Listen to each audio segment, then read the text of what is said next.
जय हिंद बच्चों। आज मैं आप सभी को हिंदी कक्षा 10 24 फरवरी 2025 का जो पेपर हुआ था बोर्ड एग्ज़ाम वाला, उसको मैं हल कराने वाला हूँ। एक बच्चे ने भेजा है जिसका नाम अमन है। पेपर कोड है 801 बीजी। तो आप लोग सभी कमेंट बॉक्स में बताइएगा कि आपका पेपर कैसा गया, आपने कैसे लिखा और आपका सेंटर में कोई प्रॉब्लम तो नहीं हुआ है। आइए देखते हैं पहला प्रश्न क्या था।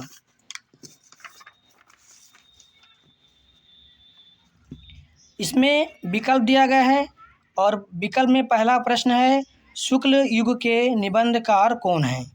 इसमें 4 ऑप्शन दिया गया है और इसका राइट आंसर होगा वियोगी हरि।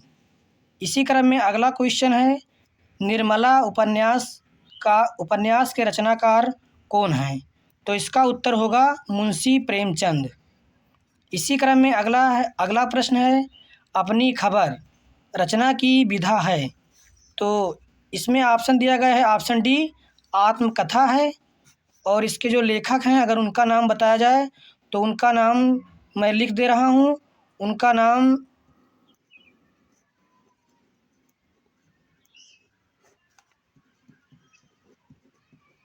रामबेचन पांडे है। इसी क्रम में अगला क्वेश्चन है, रामधारी सिंह दिनकर की रचना नहीं है। तो इसमें 3 उत्तर जो है वो रामधारी सिंह दिनकर की रचना है और एक दिया गया है अजातशत्रु। ये अजातशत्रु रामधारी सिंह दिनकर की रचना नहीं है, ये जयशंकर प्रसाद जी की प्रमुख रचना है। क्वेश्चन नंबर 5, गुनाहों का देवता के लेखक कौन हैं। धर्मवीर भारती जी गुनाहों के देवता के लेखक हैं। इसका उत्तर होगा ए। इसी क्रम में अगला क्वेश्चन है 6वां, निम्नलिखित कवियों में से किस कवि को राष्ट्र कवि का सम्मान दिया गया है। तो आइए देखते हैं इसके विकल्प। इसका विकल्प बी मैथिली शरण गुप्त। मैथिली शरण गुप्त को राष्ट्र कवि का दर्जा महात्मा गांधी जी ने दिया था, इसलिए इसका उत्तर बी होगा। अगला है 7वां क्वेश्चन, रामचंद्रिका के रचनाकार कौन हैं। तो इसमें ऑप्शन दिया गया है ऑप्शन डी केशवदास। तो इसका उत्तर होगा डी केशवदास। इसी क्रम में 8वां क्वेश्चन है, घनानंद किस काल के कवि हैं। तो ये ऑप्शन बी रीतकाल के कवि हैं। अगला क्वेश्चन है, छायावादी काव्य की प्रमुख विशेषता है। तो इसमें ऑप्शन देखेंगे, पहला प्राकृत का मानवीकरण, ये उत्तर सही होगा।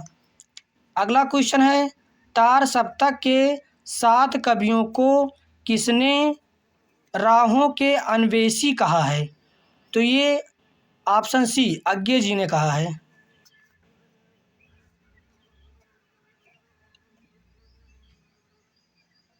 उन्नीस 1943 में कहा था अज्ञे जी ने। इसी क्रम में अगला है, करुण रस का अस्थाई भाव क्या है।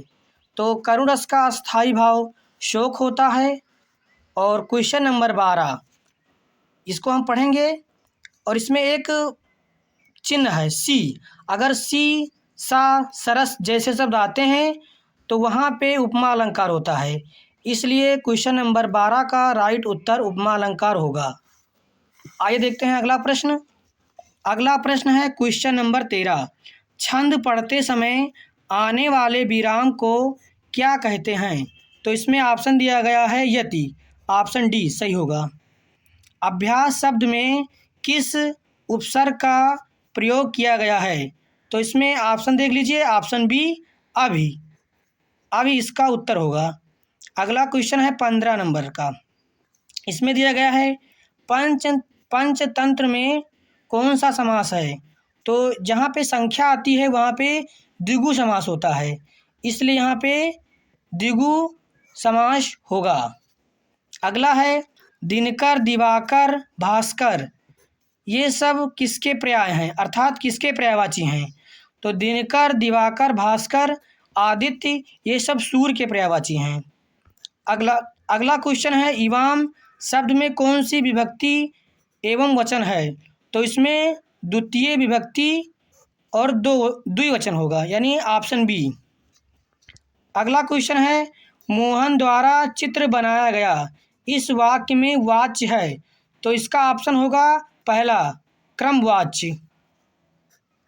सूरज निकला और चारों ओर प्रकाश फैला, इसमें कौन सा वाक्य होगा? तो इसका उत्तर होगा संयुक्त, ऑप्शन बी। आइए, क्योंकि यहाँ पे और है और से दो वाक्यों को जोड़ा गया है, इसलिए यहाँ पे संयुक्त होगा।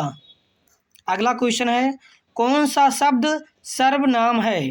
तो इसमें मोहन, बगीचा, तुम और सच्चा दिया गया है, और इसका राइट उत्तर होगा तुम, क्योंकि तुम सर्वनाम शब्द है।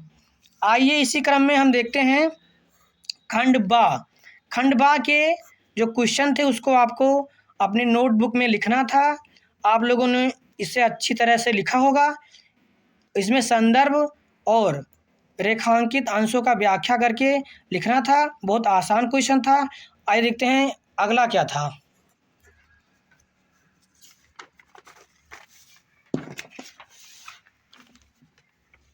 अजंता संसार की ... ये पैराग्राफ दिया था, 2 पैराग्राफ में से एक करना था। आपने इसको अच्छे से लिखा होगा, बहुत ही आसान था। दूसरा क्या था? दूसरा भी पद्यांश से आया था, एक गद्य और एक पद्य। आपको एक गद्यांश और एक पद्यांश का उत्तर संदर्भ सही लिखना था, और ये सब पढ़ाया हुआ आया था और आसान था। आप लोगों ने लिखा होगा, कमेंट बॉक्स में बताइएगा कि आपने दोनों में से किसका उत्तर लिखा है। ये चंद्रलोक में प्रथम बार, ये भी बहुत आसान ही था। आपने क्या लिखा है कमेंट बॉक्स में बताइएगा ज़रूर से। ये सुमित्रानंदन पंत द्वारा रचित है। आप लोग इसको बताइएगा ज़रूर से कमेंट बॉक्स में।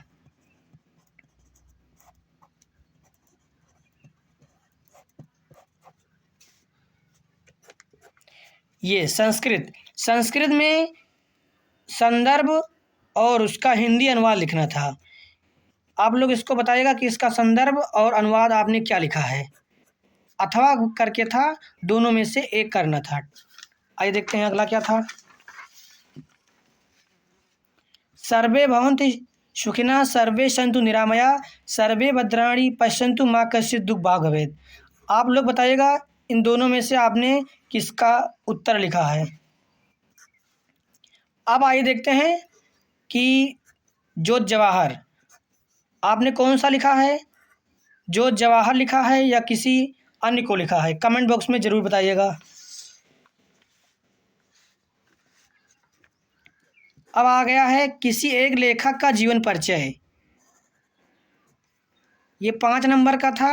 अगर आप संक्षिप्त जीवन परिचय और जीवन परिचय लिखते हैं और उसके साथ उनकी प्रमुख रचनाओं को अगर लिखा होगा तो आपको 5 नंबर ज़रूर मिलेगा। इसमें राजेंद्र प्रसाद और रामधारी सिंह दिनकर जी का जीवन परिचय हमने कई बार पढ़ाया है और अपने यूट्यूब चैनल पर R&S पर अपलोड भी कर दिया था। तो उम्मीद करते हैं आप लोगों ने पढ़कर लिखा होगा।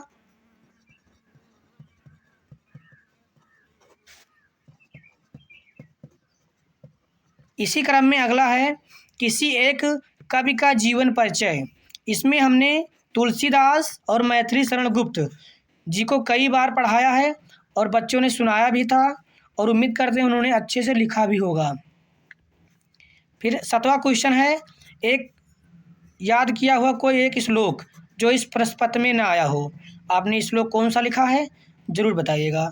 मोहल्ले की सफाई के लिए स्वास्थ्य अधिकारी को पत्र, इसको भी हमने अपने यूट्यूब चैनल पर अपलोड कर दिया था, वहाँ पे जाकर आप उत्तर दे सकते हैं। फिर है 2 प्रश्नों के उत्तर संस्कृत में देना था। आप बताइएगा आपने किन 2 प्रश्नों के उत्तर संस्कृत में दिए हैं, कमेंट बॉक्स में ज़रूर बताएं। अगला क्वेश्चन है किसी एक विषय पर निबंध। टॉपिक सारे आसान थे, विद्यार्थी जीवन, राष्ट्र प्रेम और हमारे जीवन में विज्ञान का महत्व। आपने किस टॉपिक पर निबंध लिखा है ज़रूर बताइएगा। ये वीडियो आपको कैसा लगा कमेंट बॉक्स में अपनी राय दीजिएगा। धन्यवाद।